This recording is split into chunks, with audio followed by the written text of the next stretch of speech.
വെള്ളിയാഴ്ച നടന്ന RBIയുടെ monetary policy committee മീറ്റിംഗിൽ റെപ്പോ റേറ്റ് മാറ്റമില്ലാതെ നിലനിർത്തിയതും എന്നാൽ വരും വർഷങ്ങളിലേക്കുള്ള GDP ഗ്രോത്ത് ഫോർകാസ്റ്റ് കുറയ്ക്കുകയും ഇൻഫ്ലേഷൻ പ്രൊജക്ഷൻ ഉയർത്തുകയും ചെയ്തത് മാർക്കറ്റിൻ്റെ വോളറ്റിലിറ്റി വർദ്ധിപ്പിക്കുന്നതിന് പിന്നിലെ ഒരു പ്രധാന കാരണമായി പ്രവർത്തിച്ചു. വെള്ളിയാഴ്ച നിഫ്റ്റി 30 പോയിന്റ് ഇടിഞ്ഞ് 24,677-അടുത്തായിട്ടാണ് ക്ലോസിംഗ് നൽകിയത്.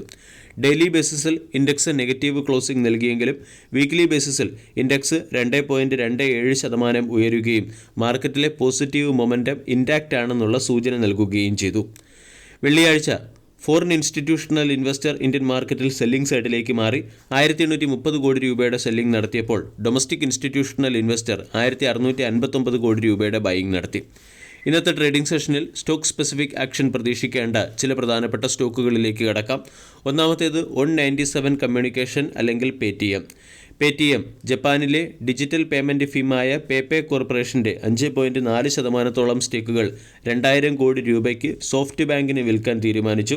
ഇതിൻ്റെ പശ്ചാത്തലത്തിൽ പേടിഎം എന്ന സ്റ്റോക്കിനെ ഫോക്കസ് ചെയ്യാം. ഓട്ടോമൊബൈൽ കമ്പോണൻറ്റ് മാനുഫാക്ചറിംഗ് സെക്ടറിലെ കമ്പനിയായ സിയറ്റ് എന്ന കമ്പനി മിഷലിൻ ഗ്രൂപ്പിൻ്റെ off highway construction equipment tyre and track ബിസിനസ്സിനെ ഏറ്റെടുക്കുന്നതിന് വേണ്ടി എഗ്രിമെൻറ്റിൽ ഒപ്പുവെച്ചിട്ടുണ്ട്. ഗോദ്രേജ് കൺസ്യൂമർ പ്രൊഡക്റ്റ് എന്ന കമ്പനിയുടെ ബിസിനസ് അപ്ഡേറ്റ് പുറത്തു വന്നിട്ടുണ്ട്. ഒക്ടോബർ-ഡിസംബർ മാസത്തിൽ കമ്പനി സിംഗിൾ ഡിജിറ്റ് ഗ്രോത്ത് ആണ് കൈവരിച്ചിരിക്കുന്നത്. കൂടാതെ ഈ മാസങ്ങളിൽ കമ്പനിയുടെ പ്രൊഡക്റ്റുകൾക്കുള്ള ഡിമാൻഡ് ഇടിഞ്ഞതായിട്ടും കാണാൻ സാധിക്കും. കൂടാതെ സ്റ്റാൻഡലോൺ ബിസിനസ് സെയിൽസിൽ മിഡ് സിംഗിൾ ഡിജിറ്റ് ഗ്രോത്ത് മാത്രമേ കമ്പനിക്ക് കൈവരിക്കാൻ സാധിച്ചിട്ടുള്ളൂ. JSW എനർജി എന്ന സ്റ്റോക്കിന് ഇന്നത്തെ ട്രേഡിംഗ് സെഷനിൽ ഫോക്കസ് ചെയ്യാം. JSW എനർജി എന്ന കമ്പനിക്ക് NTPCയിൽ നിന്നും 400 മെഗാവാട്ട് ശേഷിയുള്ള ISTS connected solar power project ലഭിച്ചിട്ടുണ്ട്. ഇതുവഴി JSW എനർജിയുടെ ടോട്ടൽ പവർ ജനറേഷൻ 19.6 ജിഗാവാട്ടായി ഉയരുകയും സോളാർ പവർ ജനറേഷൻ 4.4 ജിഗാവാട്ടായി രേഖപ്പെടുത്തുകയും ചെയ്തു. ബെൻസാൽ വയർ ഇൻഡസ്ട്രീസ് എന്ന സ്റ്റോക്കിനെയും ഇന്നത്തെ ട്രേഡിംഗ് സെഷനിൽ ഫോക്കസ് ചെയ്യാം. Speciality wire, bead wire, hose wire, steel wire എന്നിവയുടെ പ്രൊഡക്ഷൻ കമ്പനി ദാദ്രിയിലെ മാനുഫാക്ചറിംഗ് പ്ലാന്റിൽ ആരംഭിച്ചു. Laurus lab, 8 road venture, F prime capital എന്നീ കമ്പനികളുമായി ചേർന്ന് 120 കോടി രൂപയുടെ ഇക്വിറ്റി ഇൻവെസ്റ്റ്മെൻറ്റ് നടത്താൻ തീരുമാനിച്ചിട്ടുണ്ട്. ബജാജ് ഹെൽത്ത് കെയറിൻ്റെ ഗുജറാത്തിലെ ആക്റ്റീവ് ഫാർമസ്യൂട്ടിക്കൽ ഇൻ്റഗ്രേറ്റീൻ മാനുഫാക്ചറിംഗ് പ്ലാന്റിൽ therapeutic goods administration of Australia, US FDA, European union തുടങ്ങിയ ഏജൻസികളുടെ അപ്രൂവൽ ലഭിച്ചു.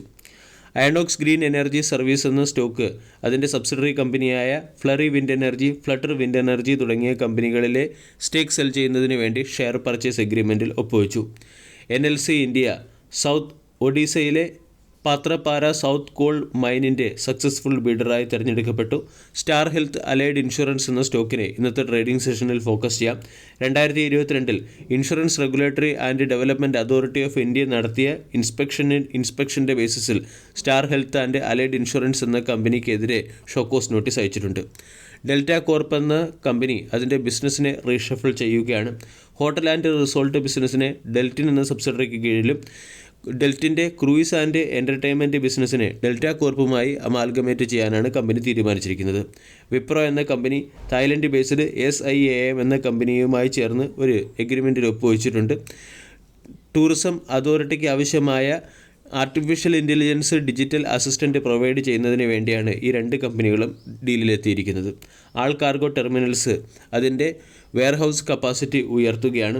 ഇതിനുവേണ്ടി മഹാരാഷ്ട്രയിൽ 22 ഏക്കർ ലാൻഡ് അക്വിസിഷൻ കമ്പനി നടത്തുകയും ചെയ്തു.